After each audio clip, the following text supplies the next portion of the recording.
The first Buddha Dharma after the Enlightenment by Venerable Rung Ruang Papa's Sorrow, Dr. Rung Ruang Limchu Patipa. After the Buddha Enlightenment, the Buddha declared the first Dharma as follows. All beings are in serious problems because of delusional view when making contact to the world. This is a sickness of the assumption of the existence of being as a self, to be engaged with the world. And once the mind is dominated with the desire and lust on whatsoever happening, but this kind of drive will never be fulfilled and satisfied, and as a result eventually the life will end up in suffering. Due to the attachment of life with the existing base of being, then the person will be trapped in such base for a while. If he is pleased with what is happening, then he is in danger of losing such thing. On the other hand, if he is not pleased and is afraid of what is happening, then he is in suffering. You can see that no matter what is happening in such base of being, the person is in suffering anyway. The Buddha teachings aim to abandon the existence of any base of being.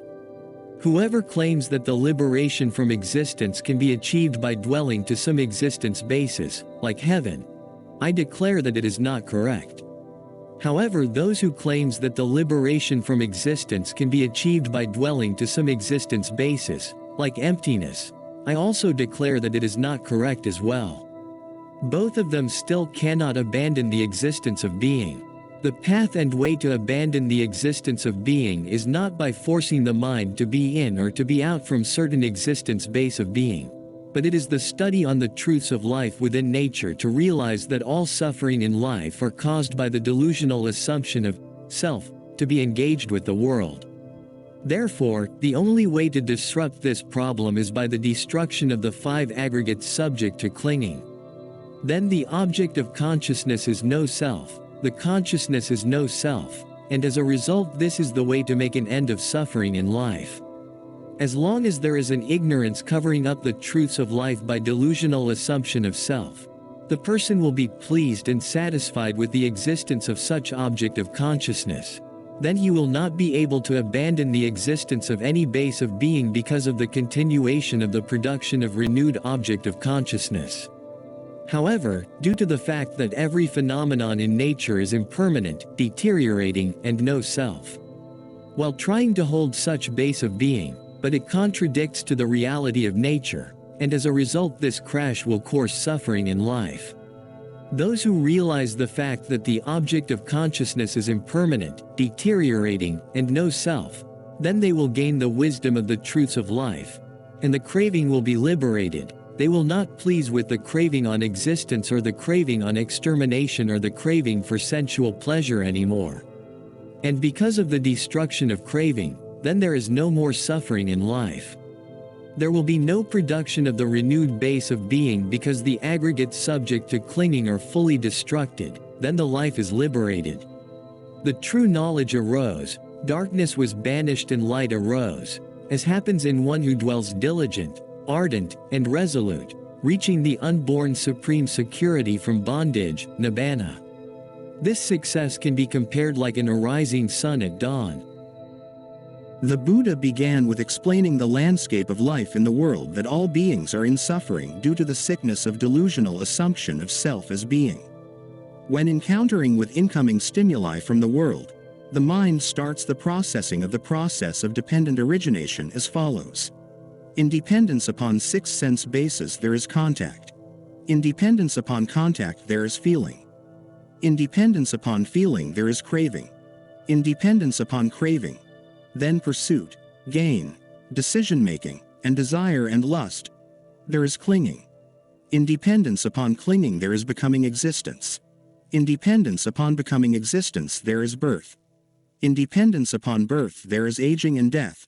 In dependence upon aging and death there is ignorance, not realizing that the object of consciousness has already faded away.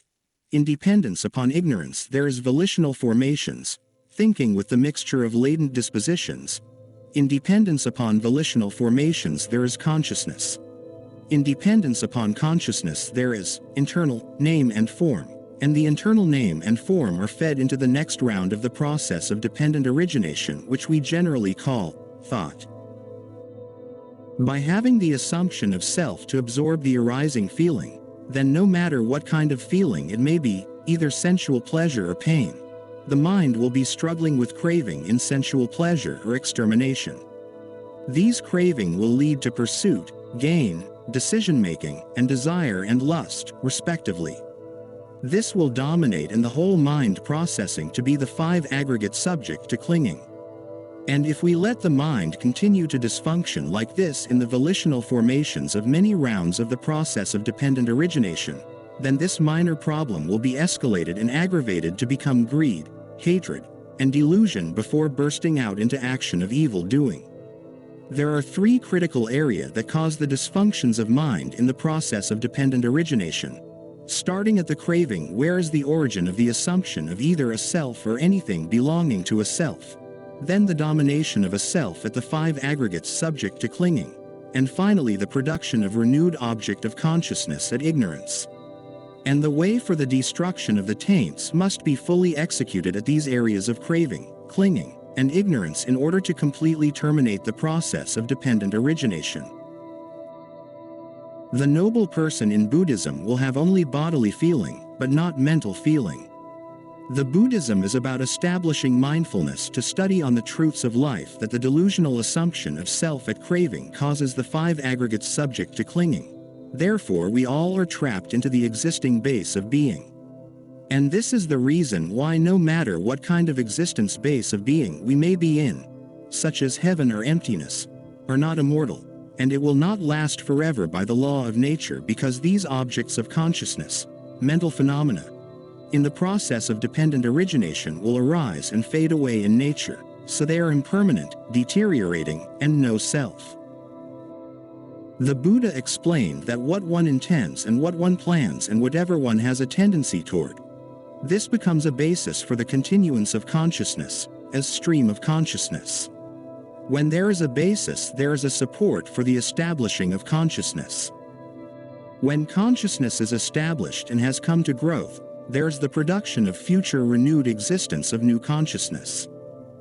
When there is the production of future renewed existence, future birth, aging and death, sorrow, lamentation, pain, dejection, and despair come to be. Such is the origin of this whole mass of suffering. Realizing the fact that life is just a natural process which is no self, then by establishing mindfulness with this knowledge, Dharma, to disrupt the flow of the signal processing inside the central nervous system at the craving, and the clinging and the production of the renewed object of consciousness at the ignorance of the process of dependent origination. Then there will be no continuance of consciousness and the object of consciousness to feed in the mind processing anymore. The noble person does not recognize either a self or anything belonging to a self. Since he does not recognize anything thus, he does not cling to anything in the world. Not clinging, he is not agitated.